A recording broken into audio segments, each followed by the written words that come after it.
3 week 4-day 3. I just played the Imagination song to celebrate the completion, or almost completion for some of you, of the Imagination homework. If you did not get it done on time, then if you haven't used your last chance, you might want to do it.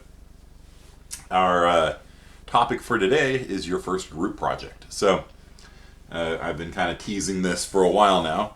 Students have been asking if the next homework is going to be more math or more game-based, and the answer is yes.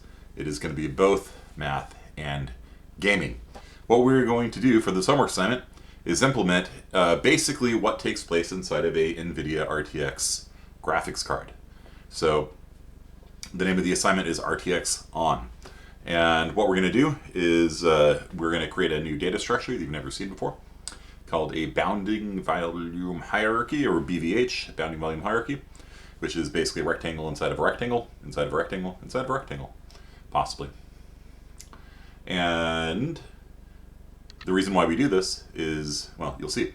But this data structure is actually implemented in hardware on your own NVIDIA RTX 3090 inside of your PC right now. And it actually takes this data structure that we're going to do and runs it in silicon, so it's very, very fast. And it can do millions or billions of these operations that I'm about to show you in a second, and then enables ray tracing, real-time ray tracing. So you can draw things on the screen that look realistic and have light reflect and all this kind of stuff. So this is kind of a cool, assignment. I've never done it before. And so let's get into it. The BVH data structure, like I said, we're doing 2D, by the way, instead of 3D, because it's one less D to worry about. Really, it is. It's just a lot less typing. It's the same. The code's basically going to be the same. It's just easier to work with. So what we have, here's a good one. So what we have, here we go. No, picture. Fine.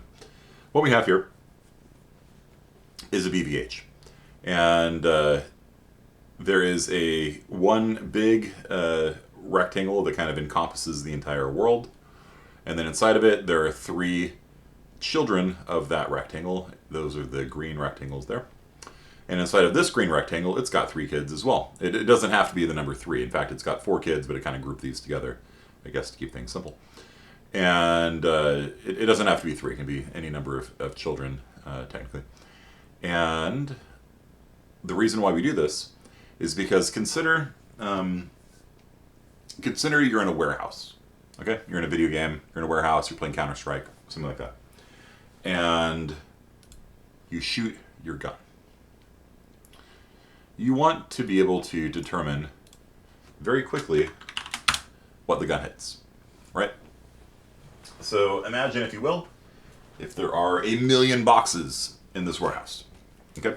So we draw the warehouse for you. Here's the warehouse using the galaxy pin, and then inside of it we'll use the rainbow pin. So you got a box here, and a box here, and a box here, and a box here, and a box here, and a box here. Okay? And you're over here, and your name is Ray. That's why it's called ray tracing. It was invented by a guy by the name of Raymond, in fact.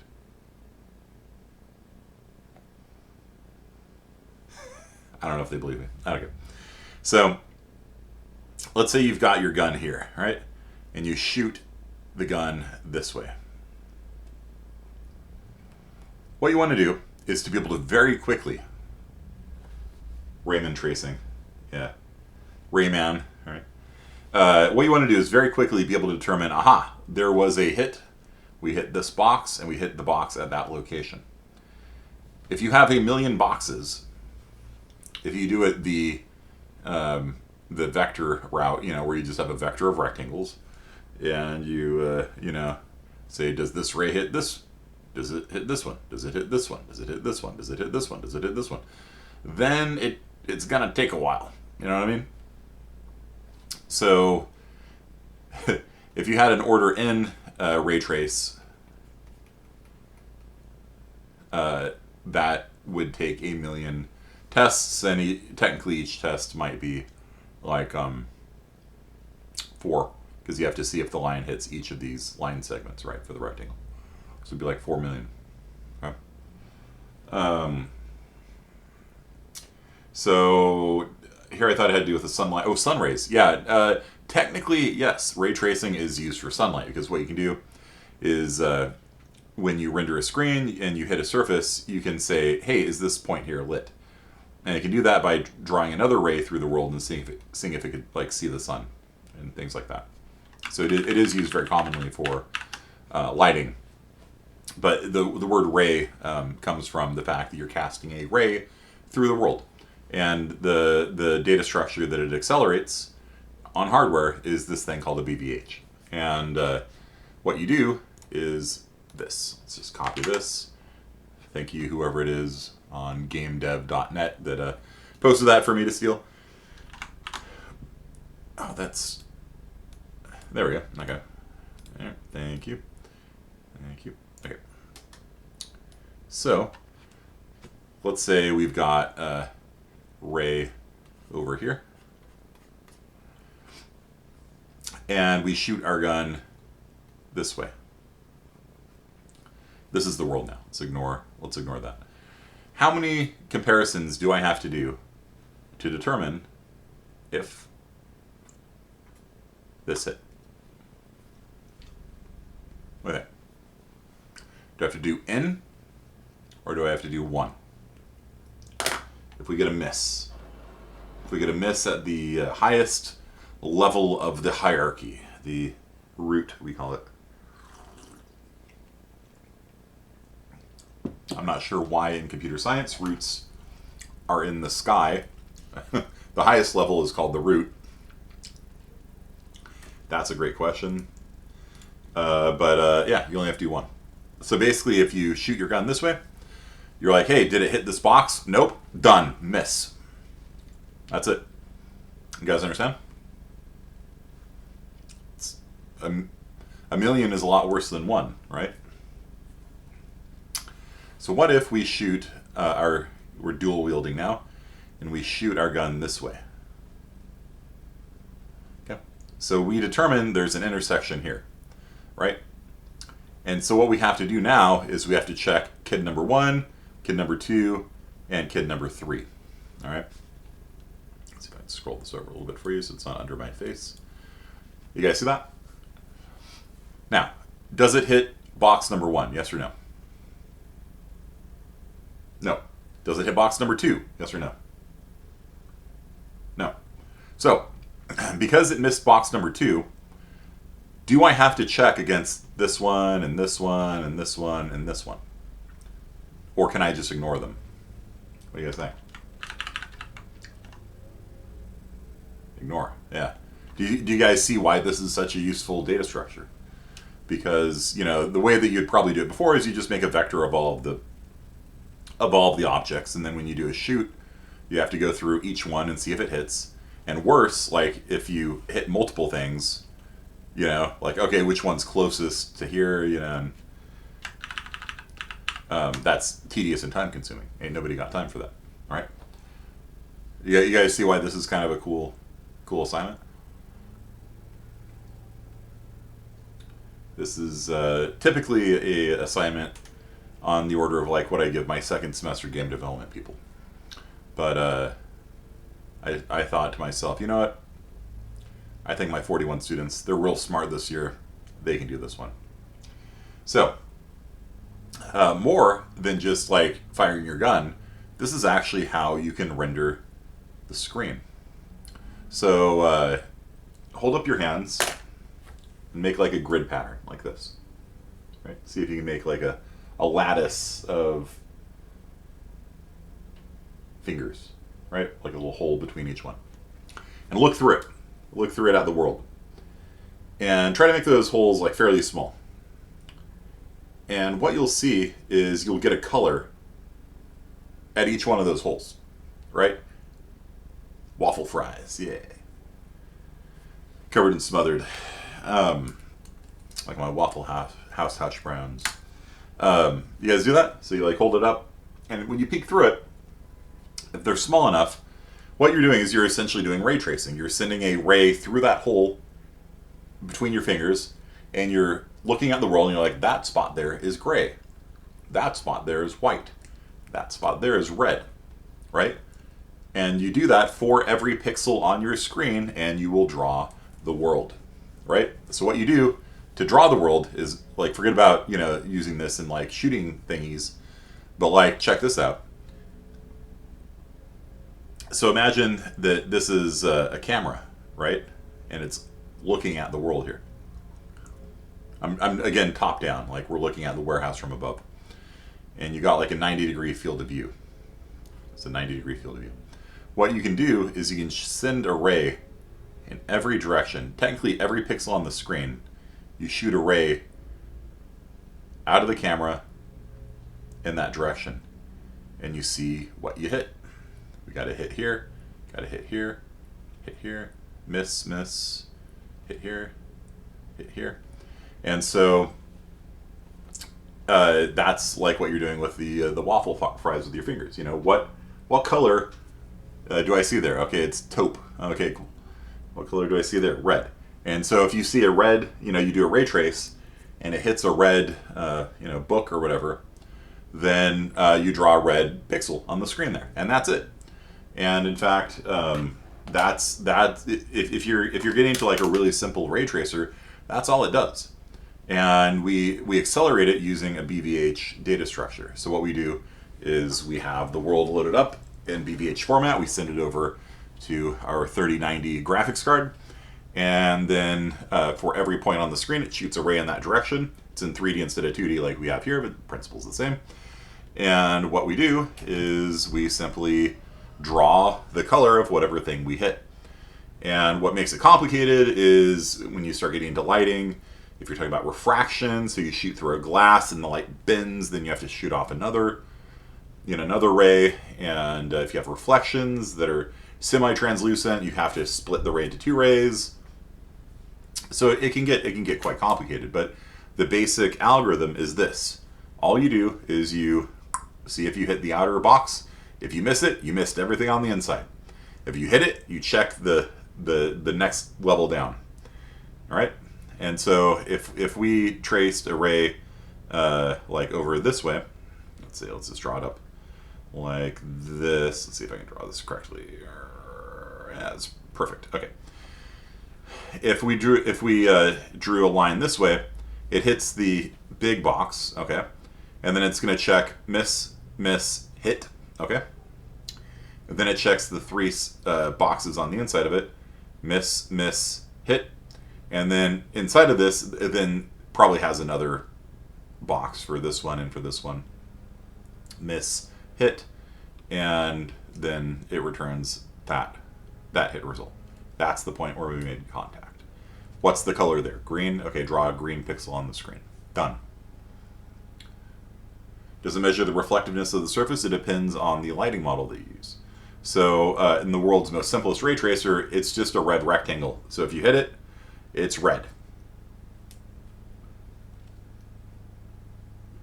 If you want to get a little more complicated, you apply a texture to the wall. And so when you get a hit, you say, hey, if you have like a brick pattern, you're like, okay, we're this far into the texture, so draw the crack of the brick on that spot. And so you do a texture lookup. Texture is just a 2D picture. You're like, all right, we're 30% over, 20% down. You find that spot, the corresponding spot in the texture picture, and you're like, okay, that's a crack. And you draw a crack on the screen. Okay. If you want to get more complicated, you get into what's called physically based rendering. And then you have things like translucency, reflectiveness. You can have subsurface scattering, so the ray will bounce around inside of skin. If you look at my fingers, they're slightly translucent, right? Skin is slightly translucent. Not a lot, just a little bit. If you ever hold a flashlight up to your hand, you can see light coming through it, right?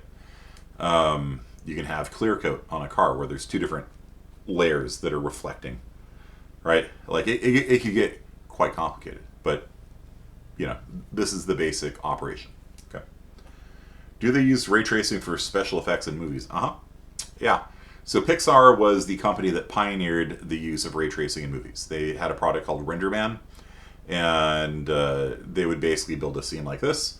And then when they would go home for the night, they would hit render, and then they had this huge compute farm at their facility, and they would do this operation over and over again. What color is there? What color is there? What color is there? What color is there? What am I hitting? And the more complicated render man got, like they would have a mirror, and the mirror would reflect the light off, and glasses would refract light and things like that. It would get more complicated. But basically, they would have these machines just sitting there all overnight, drawing one pixel at a time. Okay, okay, okay. There's Buzz Lightyear. Okay, okay, he's coming in. And the more rays you send out, the higher the resolution you get, right? So if you want to think about how many times you have to do this operation, do you guys understand what I mean by operation? Like, all the data structure stuff we talked about so far has been like insert, search, delete. The operation on this one is, given a data structure and array, what did you hit? Is it a miss, or did you hit something?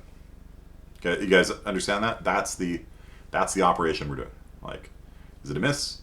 That's a miss. That's a hit. Bool, or you return a point. You know, the point of contact. Right. In graphics engines, it'll return an entire struct. It'll return the point of contact, the normal. The normal is the perpendicular vector. You do that in case you want to reflect. Like if you have a laser gun and you shoot this, it returns the normal, so you could reflect it around the normal, because that theta and that theta are the same. So you can do reflection around the normal. It'll give you the surface material, so you know, okay, if you shoot a laser at grass, it catches on fire. It'll give you the trace percentage, so if you have a maximum range, like if the maximum range is over here, then you'd say like, all right, that's about 60% of the way. You know, so if you have a gun that has fall off on it, so if any of you guys have played Overwatch, you know that guns do full damage up to a certain range, and then after that they have fall off and they do less and less damage. So even though they hit immediately, you do a trace line and they hit immediately, they use the trace fraction from the starting spot to the max range you can shoot, and it uses that in an algebraic formula to decrease. Valorant, Call of Duty, yeah. So McCree, I think, originally didn't have any fall off on his pistol, and so he was really good at shooting people out of the sky. So like Pharaoh would be in the sky, and McCree would go and then just one shot them basically out of the sky.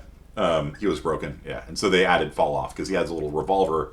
It doesn't really make sense for the revolver to be a better sniper rifle than, you know, a sniper rifle, you know, or Roadhog. Yeah. Roadhog had a lot of issues, in fact, at launch, where you could like hook people and rotate, and then you could like drag them around and stuff like that.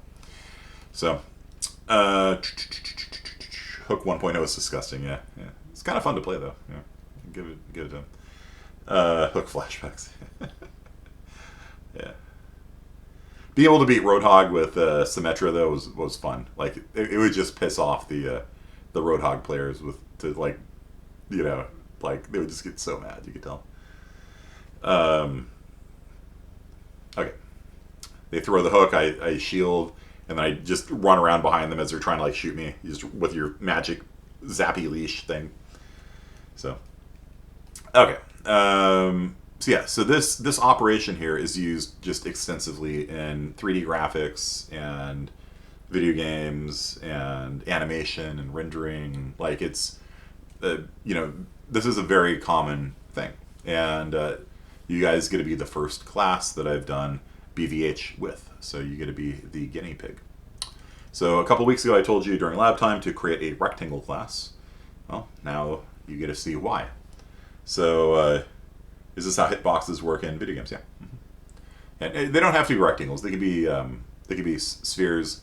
They could be cylinders. They can be capsules. A capsule is like a cylinder that has a sphere on the top and the bottom. That's kind of commonly used for people. What else? Yeah, that's basically it. Boxes and circles are the most common. So. And it's very easy to tell, like if two circles overlap, right? Like that's an easy computation. It's easy to tell if two rectangles overlap. That's a pretty easy thing to do as well. So, and you will have to do it. Figuring out if two rectangles overlap is one of your jobs. So, how many operations would it take to check the circle in the top right? So if you wanted, like for the Galaxy ink here or the Rainbow ink here, for that one, you would first check the big box here. That's one operation. Then it would check the child number 1, child number 2, child number 3, in no particular order, right? It would check all 3 of them, right? And if it hit all 3, then you'd have to see which one it hit first and do that one before the other ones. So, yeah, but don't worry about that at first. First thing you need to do is make a rectangle class. So you have to get rect. Second thing you need to do is make a ray class. Third thing you need to do is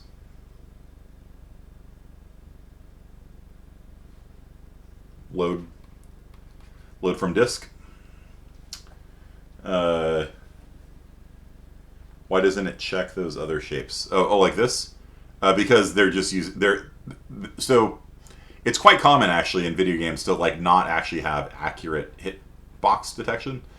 So like if you wanted, it would report a hit, right?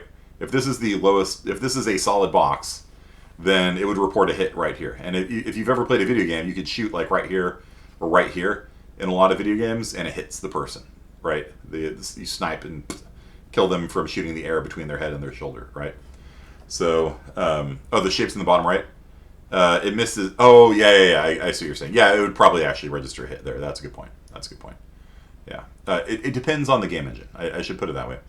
So, some of them, in fact, in Unreal Engine, you can actually choose. You can choose, do you want fast or do you want accurate? Those are not the same thing, right? And so if you chose fast, then it would in fact report a hit right here.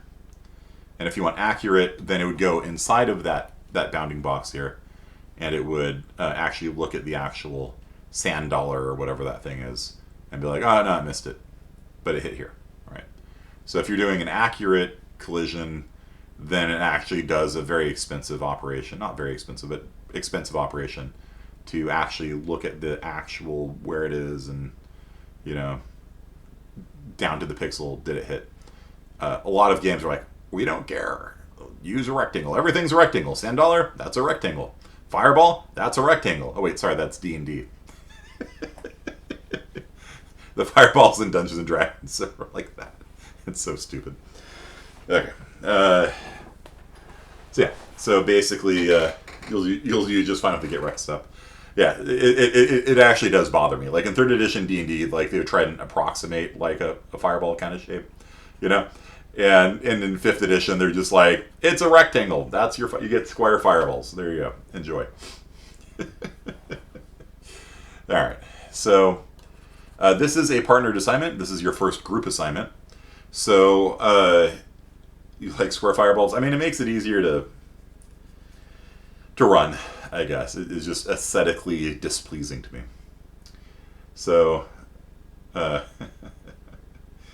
Minecraft fire. Yeah, that's fair.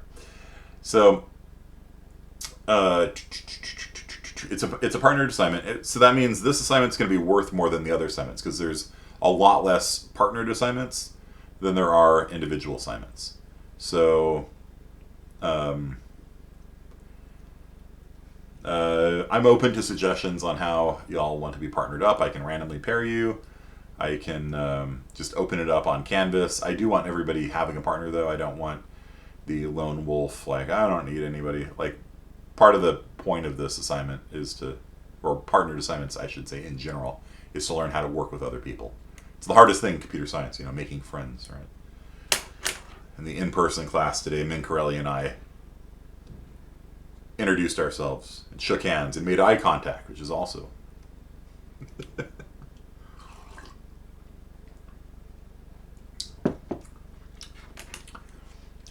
nice to meet you. My name is Bill. How are you? Right. So, can Kearney be a partner? Unfortunately, no. What is this eye contact you speak of? So, yeah, anyone with color, purple, green, yellow, pink, are ineligible for partnering up on this assignment. So, randomly with a little time to vet the partner. Okay. why don't we, you cannot meet in person, this is an online class, so, it's an online class. Why don't we just have everybody who is alive and present right now and looking for a partner post the word partner me on, actually that sounds wrong, huh? Shoot. No, don't say it. There's just, I can't get around the connotations from it. Yeah, looking for group, thank you, that's a good one. All right, so everybody who's looking for a partner, post LFG looking for group on the Discord, and then I will partner you up. Okay, and then you will go onto the Canvas page, and yeah, a lot of people hate LFGs, right? If you play Destiny or something like that, right? So they have a low reputation. So everybody who is alive and active right now on Discord, if you already have a partner, then stay silent or something. I don't know. But let's do this project group CSI 41. Minimize my face. Edit. Allow self sign up. Limit groups to 2 members for now. If there's an odd man out, then that'll be fine. Okay.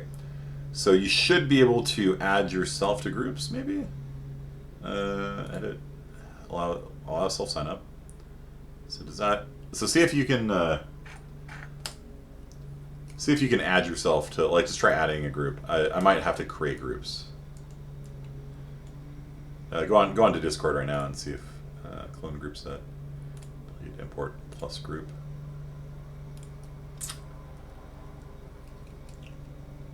Discord grouping is kind of group set. Create groups later. He has Strustrip as a partner. That's funny. He's actually working at Morgan Stanley right now, at least the last time I checked. Which is kind of cool. He was a professor for a number of years and then decided to work for one of the world's biggest financial services company, just to kind of see how the real world used C++,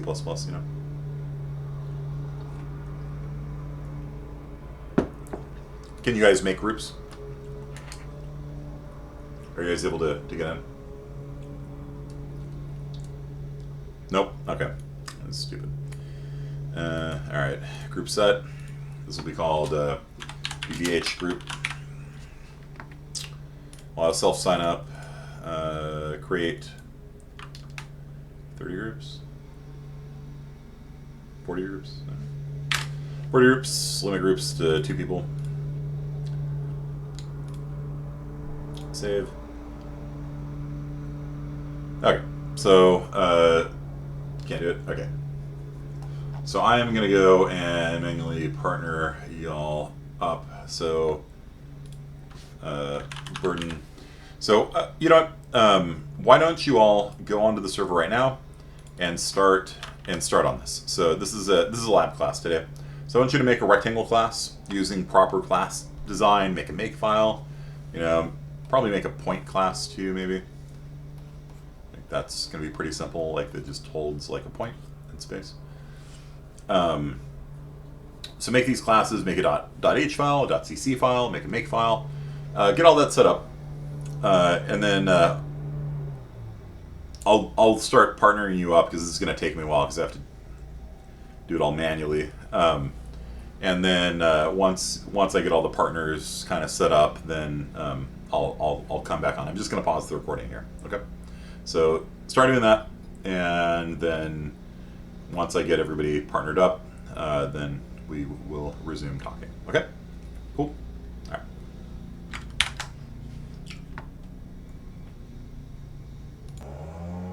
All right. So I have put everybody who asked for a group into a group so far. And I message everybody who's not in a group yet to put yourself into a group. So if you're a person watching this recording at home, go into the Canvas section here, and basically if you find any groups that have one person in it, add yourself to that group and then message them on Discord. Their last name should include their username. That's the rule that we have here for this reason. If all of them have 0 in it, then just drag yourself into the top group that has no people in it. And then the next time somebody adds, they'll add you. And if there's still unassigned people by Monday, then they will be randomly thrown into groups with each other. So if your partner drops off the face of the planet, then message me by Monday. You really should start working on it this weekend. This is going to be a significant assignment. I've not actually finished it myself. I worked on it for a good chunk of time yesterday and didn't quite get it done. So it's I haven't decided yet how much code I'm going to give you. So for right now, just do it all yourself. I've put up 2 files on the server that have the file format of a map and of shots. So them, public, RTX on. And so there's a file here called map that has the map data, and then it has a file called shots that has the shot data in it. Okay, the rays, essentially. And so the map data, these are rectangles, okay? And there's 2 types of rectangles. There's non-solid rectangles, and there's solid rectangles. Solid starts with a 1, non-solid starts with a 0. So what's the difference between the 2? Well, the red rectangle here, that's not solid, right? It doesn't stop the ray, right? Whereas the blue ones here would be considered solid rectangles. They would stop the ray. This one would be solid, that one would be solid, but this green one here would be non-solid. So basically the rule is any non-solid rectangle is just basically to speed up that process, right? Because if you put half of all the boxes in one and half in the other, and your ray misses one of them and hits the other, you can essentially throw away half the boxes in the world, right? So, so the rule is any non-solid rectangle must have solid rectangle. It must have children. It must have other rectangles inside of it. That's the rule. So every rectangle, the file format is 0 if it's not solid, 1 if it is solid. This is the bottom left corner, X location 0, Y location 0, and then these 2 numbers are the maximum, the top right corner. So that is X is equal to 100, Y is equal to 100. So this is a rectangle of size 101, if you want to think of it that way, or 100 if you don't. And it goes from 0.00 to 0.100.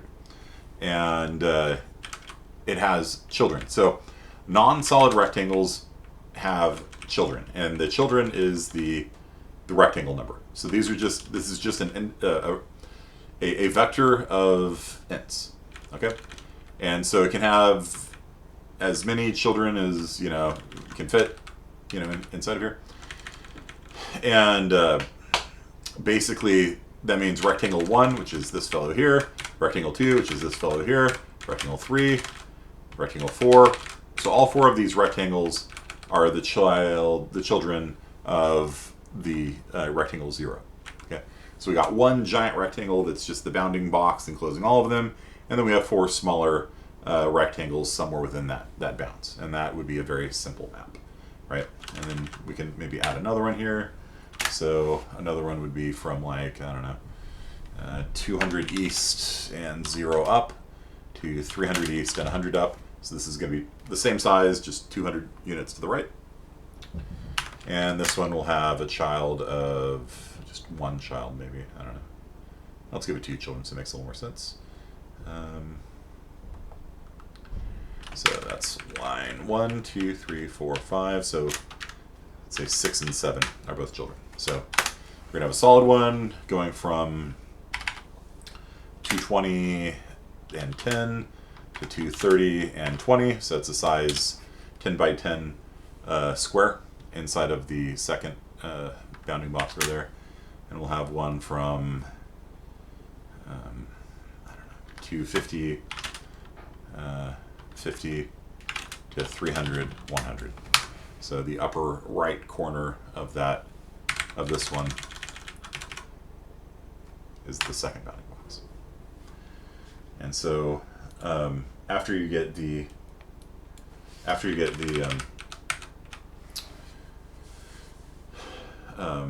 rectangle class done, you're going to want to load this map data from disk into like a vector of rectangles, basically, is what you're going to make.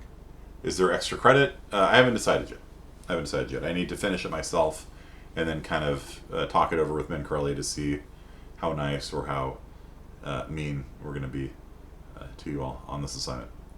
It's kind of hard to calibrate the first time you give an assignment, so we'll see. Probably, my current thinking right now is that the extra credit will be on speed. So the can you comment on what the first and second line mean? I can draw it for you. Would that help if I were to draw this map out? That it has not been officially signed yet. No. So that means that the clock has not started ticking yet. So once I push it out officially, that's why I said don't make a folder called RTX_on, because I'm going to be blasting that folder. Once it officially goes out, then you have a week. So yeah, MS Paint crayon. how about I just how about I just go back to OneNote here. All right. When is it going out today? Probably not. Probably Monday. I could have it finished by tonight, but I think, given the complexity of this one, I would like to give you a little more time on it. I'm going to give you 10 days to do this assignment. So do as much as you can before Monday, and then the assignment will go out on Monday's the current plan. Okay, so Cartesian coordinate system. This is 0, 0, of course. Yeah.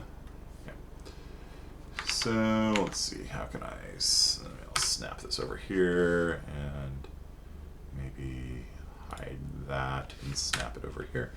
There we go. Okay, so I will use yellow. Does that work? Okay. Sparkly yellow. I will use yellow for a non-solid box. In other words, that's a box that when you hit it, you go inside of it to see, who it actually hit. So we've got one that goes from 0, 0. That's x is equal to 0, y is equal to 0. That is, the first one is if it's solid or not. The next two is the xy location of the bottom left corner. So its bottom left corner is 0, 0. And the next two are its up right corner. So the next two are up here at 100, 100. And so this defines a rectangle, square technically, from 0, 0 to 100, 100. Then there's another non-solid rectangle that is over at 200. 200, x is 200, which looks like it should be right around here, 200, 0. And its top right corner is 300, 100. So it's going to be another 100 to the right here, up here, 300, 100. Okay, you guys understand? So these are non-solid rectangles. So if you do a trace line, it'll enter them. It doesn't just stop when it hits. A solid rectangle, when you hit it with a line, that's it. We found the point. Call it a day.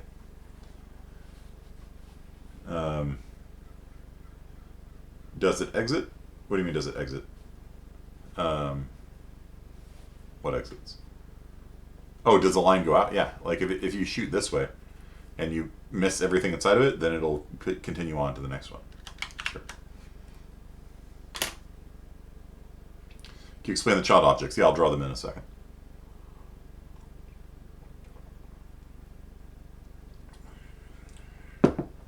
So I'll draw these, the solid ones, I'll draw them in white. Yes. So this kid here is from 1, 1 to 1, 2, so it's a very small square here. So that is child number 1, or box number 1, we call it. This one is box 0. This one here is box 5. And then, so then we have another one from 10, 10 to 1, 11, 11. So that's going to be like right around here. And that is box number 3. And that one is from 10, 10 to 11, 11. And that's solid. So if our trace line hits it, it stops right there. 130, and so that's x is equal to 1, y is equal to 30, so it's going to be, I don't know, up here somewhere. over to 30, 60. So it's going to be like over here. So it's like 1, 30 to like 30, 60, and 60 should not be this near the top. It's not to scale. Okay, 90, 0 to 110. So that's like this corner here. So 90 to the right, 0 up, and then this one is 100 to the right and 10 up. So 100, 10. And this one is 0, 1, 2, 3, 4. So this is box number 4 here. And so when you have children, it's literally just the index of the rectangle. So we're going to have one vector that just has all of the rectangles in it. And so when you specify the child of a box, then you just specify basically which, this is the index that it is. Row 0, rectangle 0, rectangle 1, rectangle 2, rectangle 3, rectangle 4. And so it's just a list of integers that is their index in the vector. So yeah, the first number is if it's solid or not. And so if it's solid, it stops a hit. If it's not solid, it has to have kids. And if you get a hit, then you check to see if you hit any of the kids.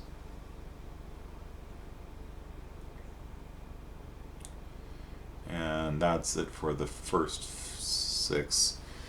Then the last 2 here. 220, 20 to the right, 10 up, like here. 230, so this is another 10 by 10 rectangle here. And you are index 6. And finally we have 250 and 50 up, which is like right here, to 300, 100. So it's going to be that whole upper right corner up there. And that's rectangle 7. Yep. So that is from 250, 50 to 300, 100. What should you be working on during the weekend? What I just told you. In fact, during lab time right now, what I want you to work on is making a point class, making a rectangle, make array. You want to do a makefile, right? Get practice setting up a project. I'm actually quite tempted to just give you a greenfield assignment, which means there's no starter code, and you're just given a blank directory and directions. And that'll give you practice setting up the classes, practice setting up the makefile yourself. You can coordinate. We'll talk about coordination in a little bit, but when you have separate files like that, then you can have one person working on the rectangle class, one person working on the ray class, and then you don't step on each other's feet. Can you iterate what 6 and 7 mean? Those are the kids. So 6 and 7 are the children of this box here. So this box has two boxes inside of it, box number 6 and box number 7. So that's how you know which boxes are enclosed by which other boxes. Technically, you could probably figure that out, like algorithmically, but it seems like kind of a pain to do. I don't know. Maybe it's not that bad. But I'm just giving it to you. So I'm just going to give you that 6 is inside of 5 and 7 is inside of 5. So when you get to line 5, here, line 5 says 0, line 0, line 1, line 2, line 3, line 4, line 5.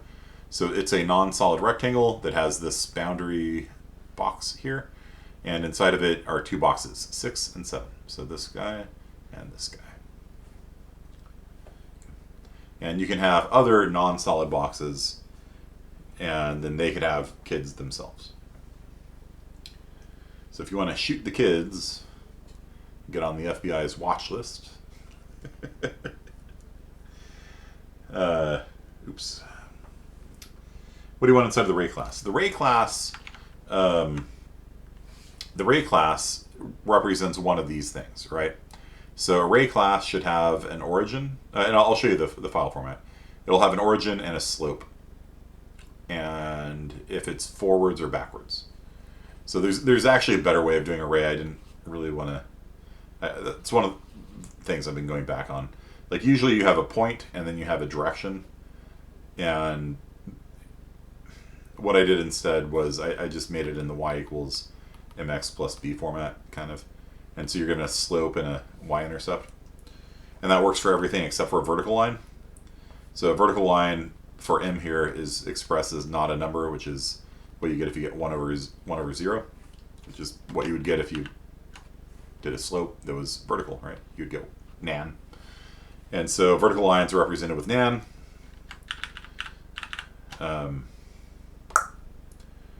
Owie. Yeah, so the ray class should have a origin and a slope, and if it's forwards or backwards, right? Because you can have a vector pointing this way, or you can have a vector pointing this way. It's the same slope, right, in both cases, but one is going in the positive direction, one is going in the negative direction. And I'm not super happy with this ray class that I've made, but it seems like it's the closest, and it actually makes the intersection with a rectangle quite easy to calculate if you do it that way. So the only annoying part is handling vertical lines, because none of the code you write will work with a vertical line, so you have to special case it. If you want to make a double, like if you have a double f equals nan, you can do it like that.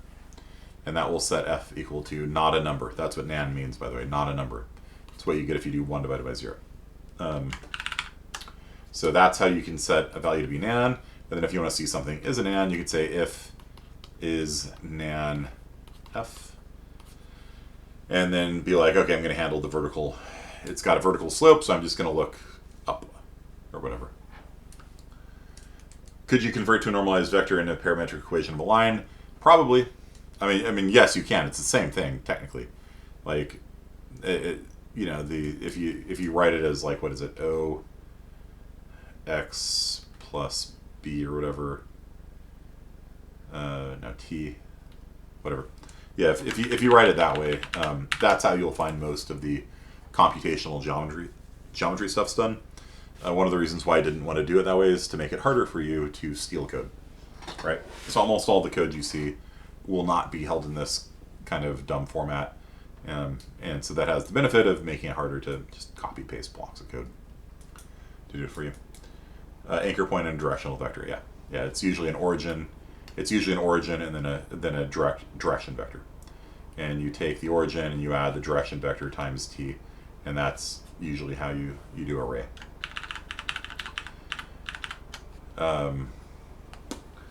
So if you want, you can convert it, but at least I made you get that extent before you copy and paste code off Stack Overflow. Okay. Yeah. So let's take a look at the file format for arrays. And so, yeah, let's save that, I guess. And so inside of /public /rtxon/shots is a file that contains shot data. So these are listed the bullets you're going to shoot through the world. This bullet is coming from the origin. It is horizontal, it's got a slope of 0, and it is heading backwards. So the last thing here is if it is forwards or backwards. And so this one is coming from the origin, and it is horizontal, and it is traveling to the right. So the first shot is coming from the origin, traveling left along the x-axis. This one is traveling right along the x-axis. This one is coming from the origin. It is traveling vertically, straight downwards, because the final parameter here is whether it is going forwards or backwards. True, it's going forwards. False, it's going backwards. So that's coming from the origin, vertically straight up. So this one is straight up, this one's straight down. This is x is equal to 10, y is equal to 10, slope of 1, traveling forward. So that shot would correspond to basically right here, shooting up this way. And by the way, since it starts inside of a solid box, it's a hit. If you try shooting from the inside of a solid box, you hit that box. Okay. On the origin of the shot. It doesn't go anywhere. So this one will actually contact that box. Okay. Forwards, backwards is positive and negative. It is x being positive.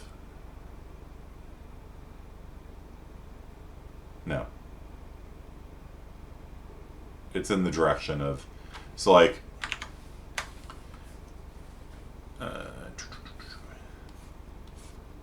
so that is forwards, this way is backwards, this way is forwards, this way is backwards. If you have a slope of 2, or actually it's like a slope of 1/2, I guess.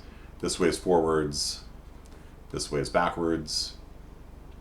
If you have a slope of -2, though, that way is forwards, and that way is backwards. Okay. So you got 1, 2, 3, and 4. 4 quadrants.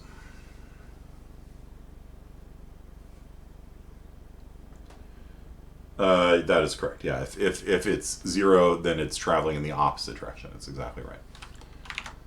Okay. And technically any word here will mean vertical. So I'm just writing vertical, but you could write, V if you want to mean vertical. That's fine.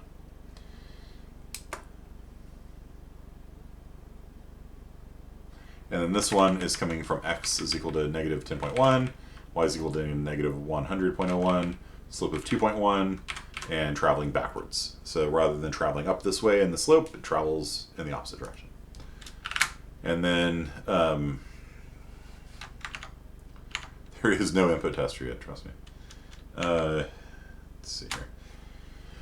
So yeah, start off by making a point class, a rectangle class, array class, .h file, .cc file. Figure out the ability to read them from disk using those sample map and shot files that I gave to you, and put them into a vector, like a vector of arrays and a vector of rectangles. And then the operations you're going to have to do are these. So this is what you're actually going to do. 1. Print rex. 2.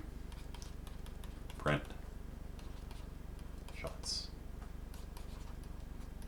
Raise. Okay. So basically this is just testing to see if you're loading, if you can load the files. So you get points for it. So once you have the ability to load those 2 files from disk, and print them, then you've completed 2 of the bullet points for the homework assignment. You've gained some points. The third one is, let me check over here.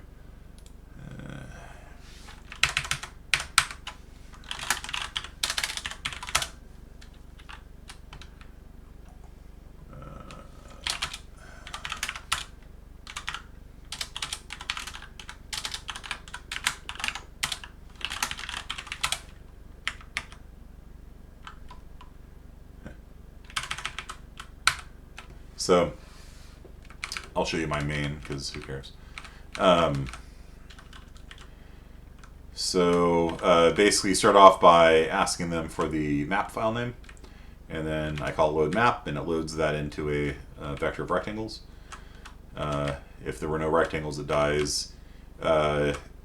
If you then say, give me the file name with the shots in it, and then I call a load shots function passing the file name, and it loads that into a vector of rays. And again, if there were no rays in that file, then it quits saying empty file. Then I print a menu. This isn't in a loop, it does one thing. And I do that for a reason, so that you can get your points, right? So basically, if you can load the rectangles and you load the rays, then you'll get points for passing test case 1 and test case 2. Or, for implementing menu option 1, menu option 2, then it quits. And you win, you get your points. So one of the things I try to emphasize with you guys is that you should never get a 0 on a homework assignment. The homework assignments are all structured in such a way that there are always easy point pickups. That even if you're like, you know what, this looks stupid and hard, I don't want to do it. All of you by now know how to make like a class with like a constructor and getters and setters and O-stream operators, to read things in and print them out and stuff like that. So all of you could do these 1 and 2. Takes you like less than an hour probably. You can probably get it done by the end of lab time today. I showed you what the output's supposed to look like. Um, so in fact, I can show you. What's it called? Map shots. Here's what it looks like. Okay. And then map shots number 2.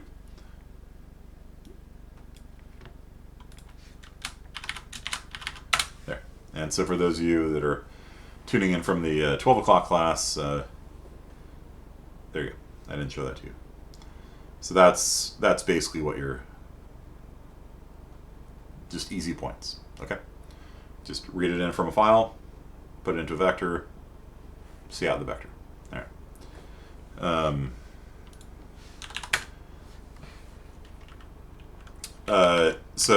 Just for Ephraim, who was defending the, is he not here today? He's not here today. He was defending switches, saying that his teacher likes switches. I was like, fine, I'll use switches. Because switches and enums kind of go together like peanut butter and banana. If you have a list of menu options, then you can do something like this, where you've got 1 through 6, so you make an enum. So this basically just creates, I think I'm missing one of them. I just edited this not too long ago. Check the boxes, check correctness, see if yeah. Overlap.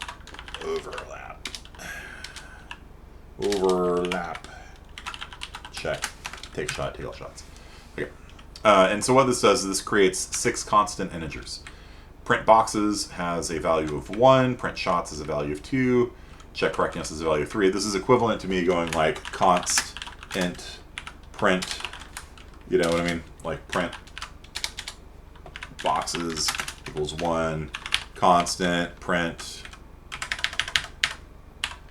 shots equals 2. And in fact, it's getting mad at me because I'm redefining them, right? Like it's actually violating the ODR because it's literally the same thing. It's like when you do an enum like this, it spits out a bunch of constant integers for you with a value of 1, of 2, of 3, and you can. It normally starts at 0, and so if you say equals 1, it starts at 1 instead of at 0.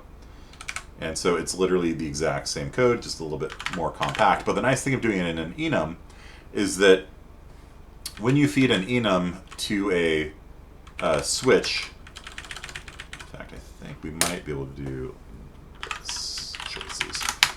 Might only work with an enum class. Let's say read there.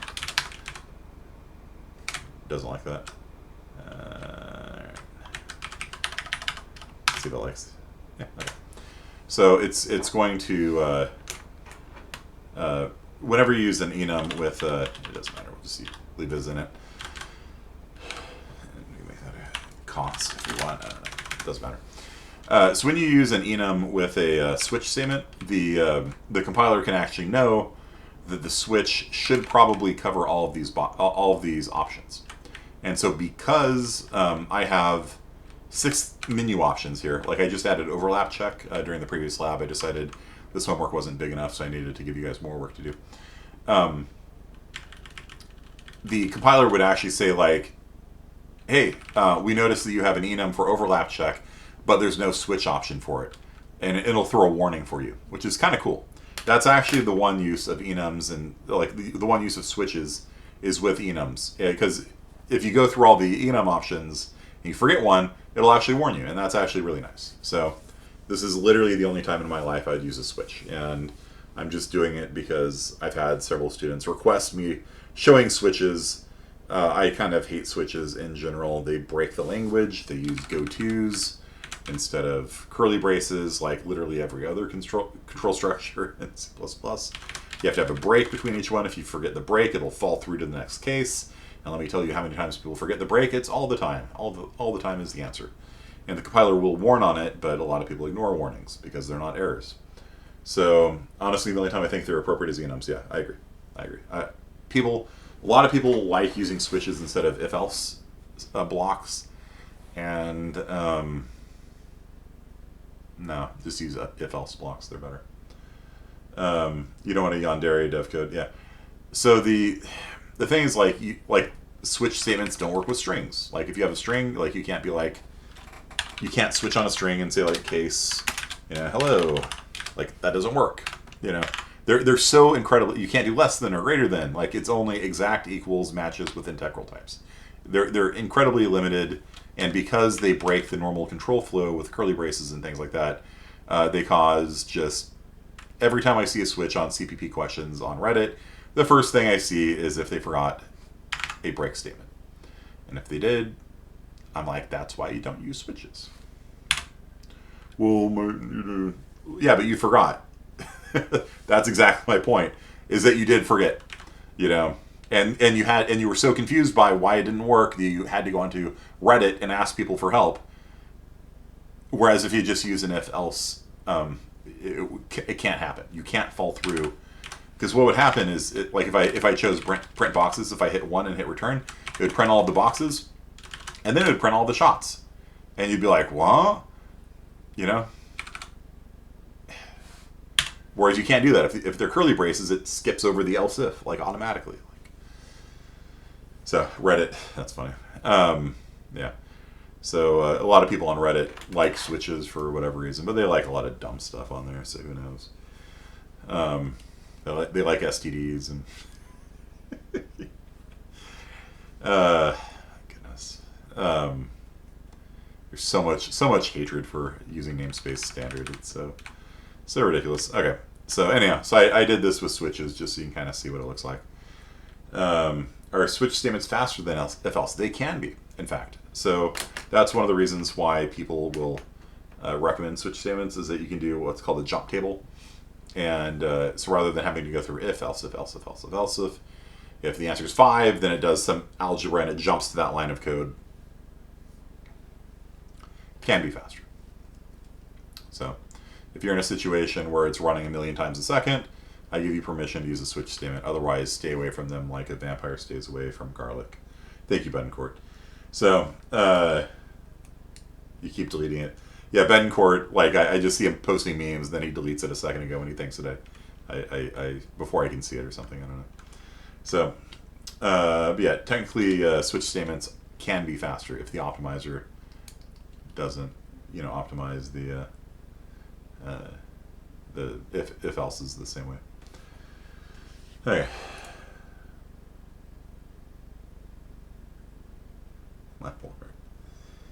Okay. It's like from Willy Wonka. All right. So I did a couple other cool things in here. I overloaded the double left arrow operator to take a vector, and so you can just see out a vector. So why not? So if you print boxes, it just prints the boxes vector. Print shots, prints the shots vector. If you check for correctness, what that means is all of the boxes within a rectangle have to be enclosed within it. So print recs, print shots, correctness.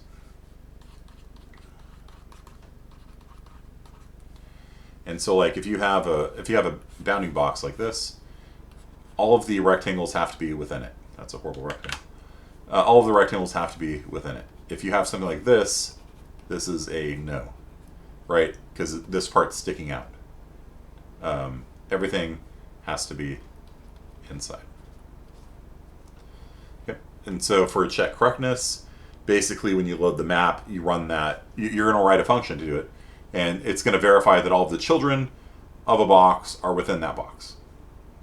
For every box. For every non-solid box, all of its children are within its boundaries. Because what happens if it sticks out like this and you do a shot this way, right? Then if it misses the big box, then we'll say it missed this one, right? So, not allowed. Not allowed to be sticking out. Alright. So,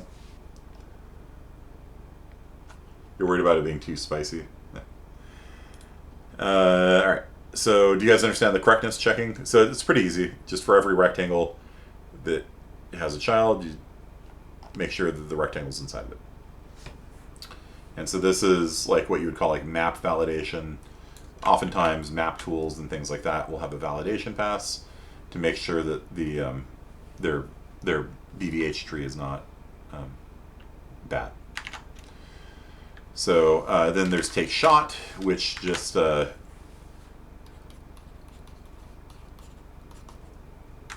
think, no, I added a new one, didn't I? Overlap check, right?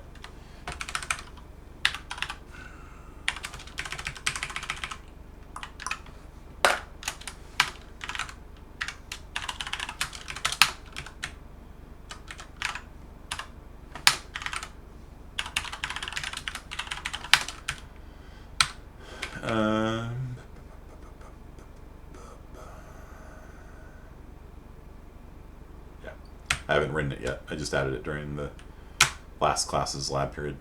And so overlap check, not 4 anymore. We have a new number 4.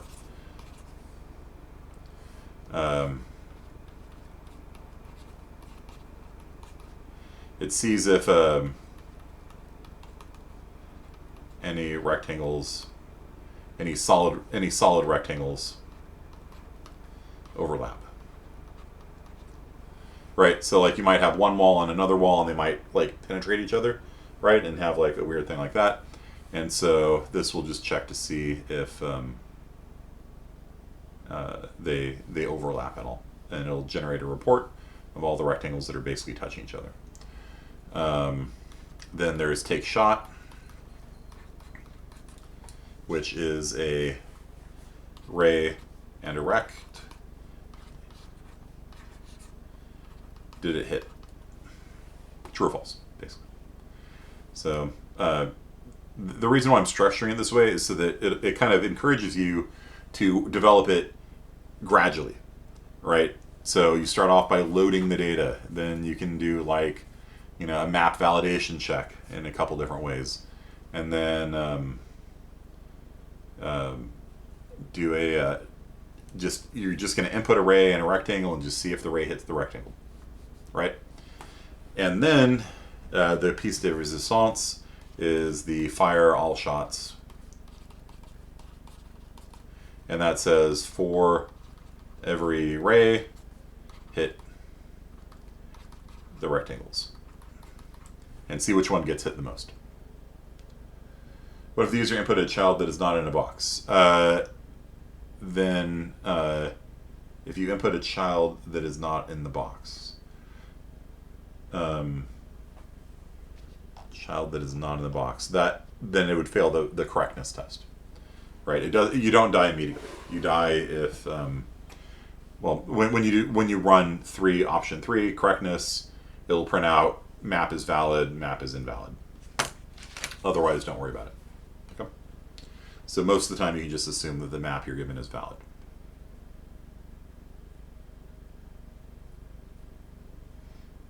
Yep. Yep. So that is the big picture of what you're going to be doing. You have a remainder of the class period. You have another half hour here in class. So go ahead and start working on it with your partners. If you want to share your code with your partners, there's a couple different ways of doing it. Let me list those here using the power of typing. Okay. What?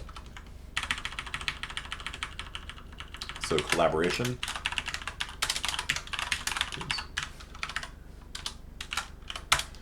First is GitHub, which is kind of the industry standard. Kind of a pain to set up. You have to make an account and make a repo and push things out to the repo and things like that. Aaron did a demo of it for my 12 o'clock class. We don't really have time to do it right now. Maybe we can type up a guide for you on it.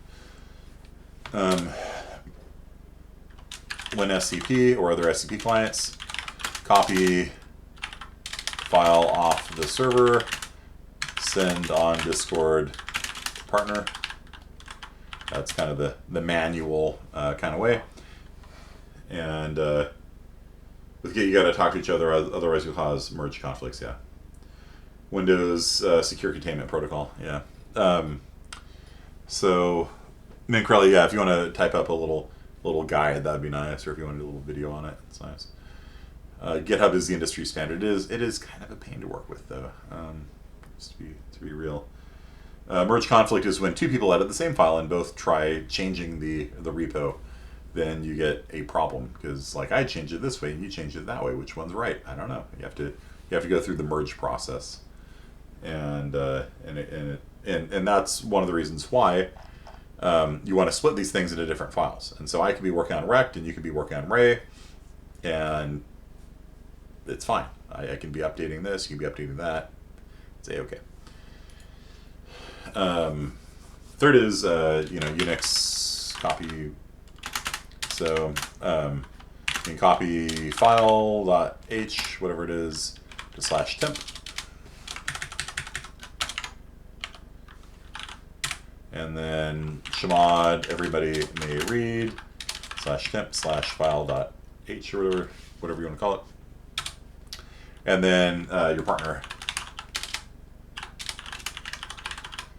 runs the command copy temp file.h to the current directory, and then you remove temp file.h so other people can't copy your work.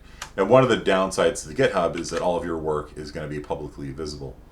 And so your classmates might very well go on to GitHub and Google for RTX on repos and find your code that you've made publicly available and copy it. So there is that very severe downside to GitHub. You might want to do a private repo.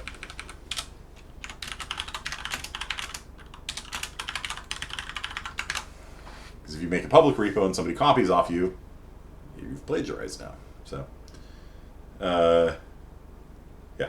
So yes, yeah, I would recommend doing a private repo for exactly that reason. Otherwise, you just have to hope that nobody copies off you.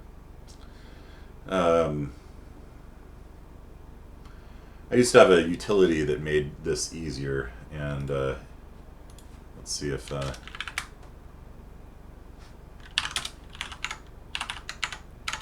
yeah, it doesn't work anymore. The website that I was using, it was like a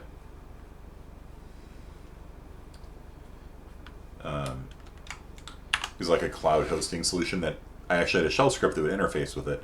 And so you could just basically type upload file.h, and it would upload the file into the cloud and give you a URL. And you copy it, you send it to your partner, and then they could say wget, and then they would post that URL they gave you, and then they would have a copy of it. That was actually a really easy way of sharing files, but the that website went down. So no. You can use Replit. You can use Code Anywhere. Code Anywhere allows you to share an editing session so that two people can edit the same file at the same time. It's kind of cool. So that's a thing you can do also.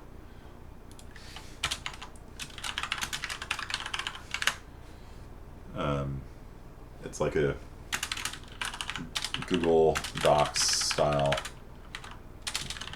shared editor. That's a thing. It connects to the server over an SSH connection, so you're both editing the same file at the same time.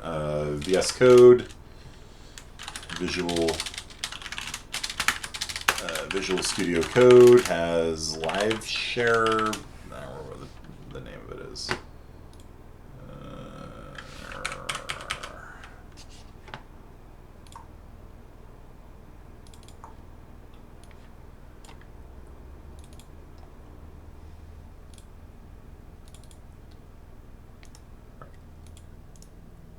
Click open with VS Code, and then yeah, so VS Code integrates with GitHub, which is nice, and let's see, live share. Yeah, it's just called live share, and so you can just basically share, and so basically you can connect to the server using VS Code, and then you can share your editing session with your partner. They can connect to it, and then they can be editing the same file at the same time. So Um,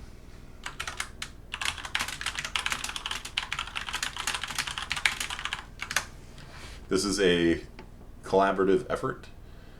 Everybody should pitch in, get involved. If your partner is dead weight, if they're an anchor that is dragging you down, then text me and I will remove them from your group and give you somebody who is more dedicated. So, typically AFK students that wait to the last minute, they all get stuck in with a group with each other, and then they typically auger in, as they say in aviation. C++ setup in VS Code, yeah. So, yeah, so you can either send the files over disk. Like, there's a lot of collaboration ways on to do this assignment. Vim even has a plugin to do collaborative Vim.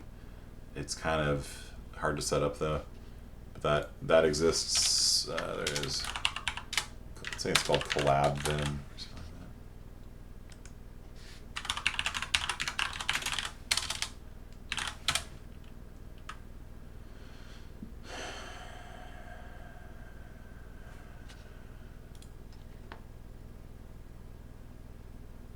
Use tmux also.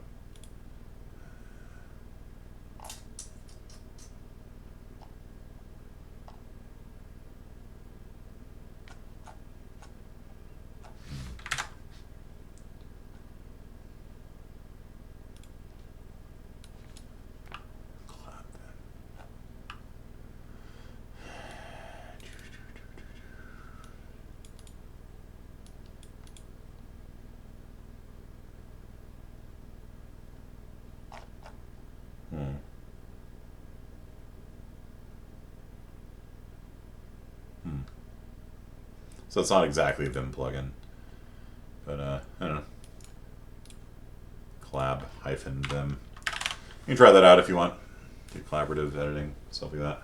Multiplayer Vim. Yep. You got partnered with an anchor once, but Kearney quickly changed it. Yeah, it's one of those things, especially in online learning. Like you don't have, like when you're in person and like the other person's there, like they can't get away from you. You know, like you're like, hey, it's lab time. Let's sit here and let's do it. You know, rectangles. Let's go. You know, and online you just be like, hey, you want to work on it, and then they just don't respond.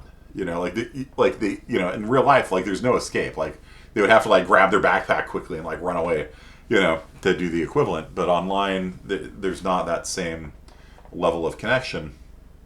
And so every semester I've been kind of experimenting with different ways of partnering people up.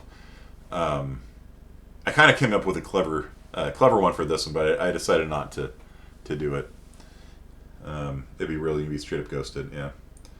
So Vim MMO, yeah. The idea I had was I would split you into two halves, and so half the students would have to do like the rectangle class, and half of them would have to do like the ray class, or whatever, you know, in the intersection testing or whatever.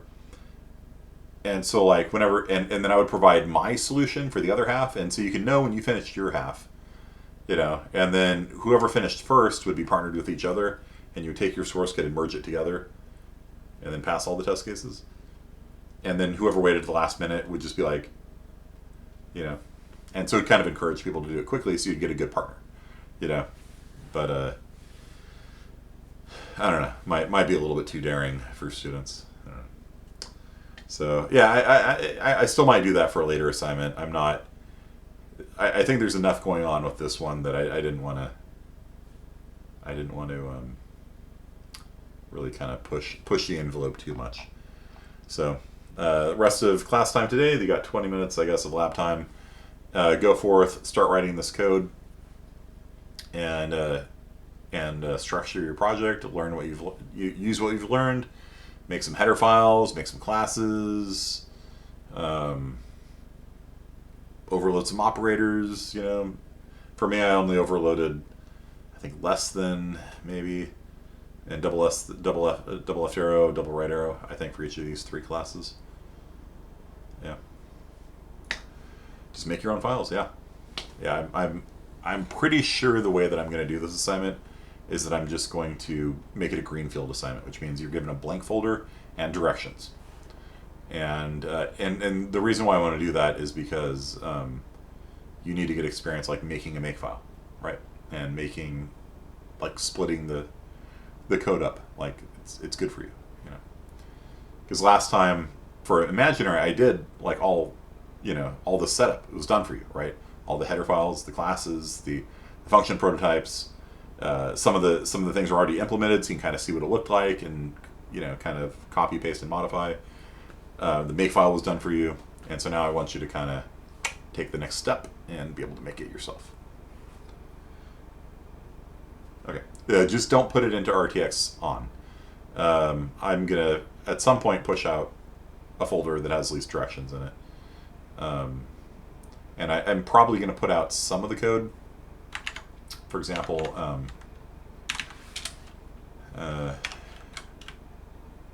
yeah, if you want to learn how to print a vector,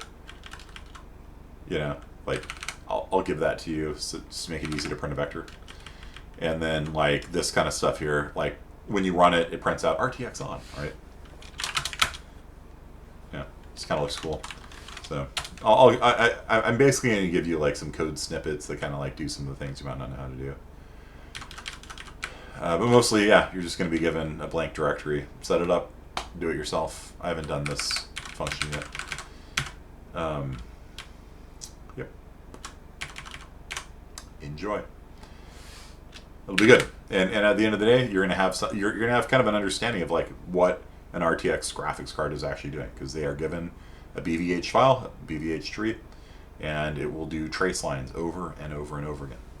If you have a 1080p screen, actually let's say 4K. How many pixels on a 4K screen?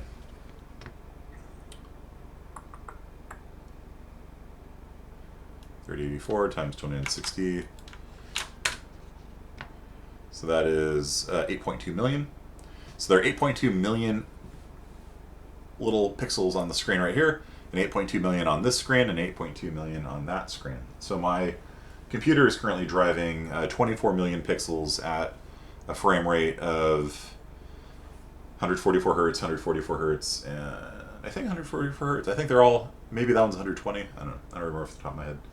So basically, that times 100, this number times 144 times 3. So it is doing 358 billion pixel calculations per second. My graphics card is. And that's just, it's an average day. Just doing wallpaper engine, Yeah, did I count wrong? It's 3.5 billion? Yeah, 3.5 billion, sorry. 3.5 billion pixel calculations per second. Okay. So that's a lot. And if you're going to be doing that with ray tracing, well, it's divided by 3 because you're only on one of the screens, right? That divided by 3.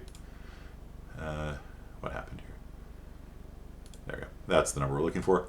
So that is 1.1 billion ray traces per second. So the graphics card has a BVH in memory, and it has to do about 1.2 billion of these line intersection tests per second to get a full 144 hertz at 4K resolution. That's a lot. Like, it's and that's why we use graphics cards for these things, because they're a lot more powerful than CPUs. GPUs are specialized hardware, but they are good at what they do. And so, yeah, that's, graphics cards are now powerful enough that you can do real-time ray tracing like that. I heard that GPUs outperform CPUs, yeah, by like an order of magnitude. They're an order of magnitude faster. Is the lecture going on YouTube? Yep. In fact, I'm probably going to stop it right now unless there's any more questions, and so you can review all that stuff. Work on it over the weekend, and then it'll be officially pushed out on Monday. And if I have any corrections or whatever to the assignment, I'll make them then. That RTX 3060 goes hard. It's it really does put in perspective, like, these are not simple operations, right? You know, if you have 1,000,000 boxes, even if it's log-based 2 of n, that's still 20 operations per trace line, right? And so if you're doing 1.1 of them, 1.1 billion of them per second, and you got 1,000,000 boxes in the world, then that's on average 20 billion per second times it does, you know, a ray rectangle intersection test. It's got to be fast, right? So, and that's not even counting like reflections and refractions and lighting. Like you hit a surface, you do a shadow ray to see if it's lit or not. Like there's a lot to it, you know, and that's why, you know, Pixar, they would render a scene and then go home for the night because it took that long to do it. Now we're kind of doing it in real time, you know. It's 40 years later, you know, since Pixar was founded, I think. When was Pixar founded?